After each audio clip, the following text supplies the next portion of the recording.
Before this year ends just ask your self one question.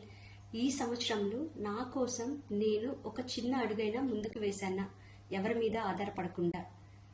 నా personal income కోసం నేను ఏదైనా ఒక స్కిల్ నేర్చుకున్నానా? లేక ఒక చిన్న మొత్తాన్ని సంపాదించి సేవ్ చేయగలిగానా? ఒక్కసారి ఆలోచించండి.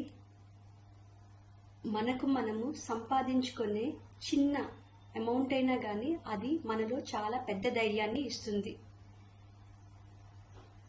మనీ అంటే ఓన్లీ బిల్స్ కట్టడం మాత్రమే కాదు, అది మన ఆర్థిక స్వేచ్ఛ, సెల్ఫ్ రెస్పెక్ట్, భవిష్యత్తుపై భద్రత.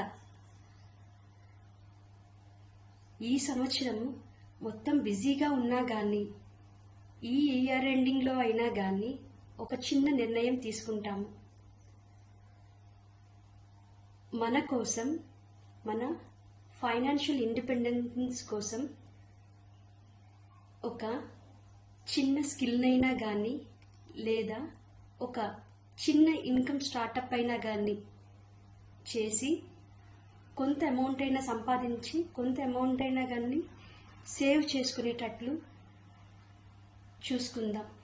చిన్న స్టెప్ అయినా కానీ పెద్ద మార్పుని తీసుకొస్తుంది అని నేను నమ్ముతాను.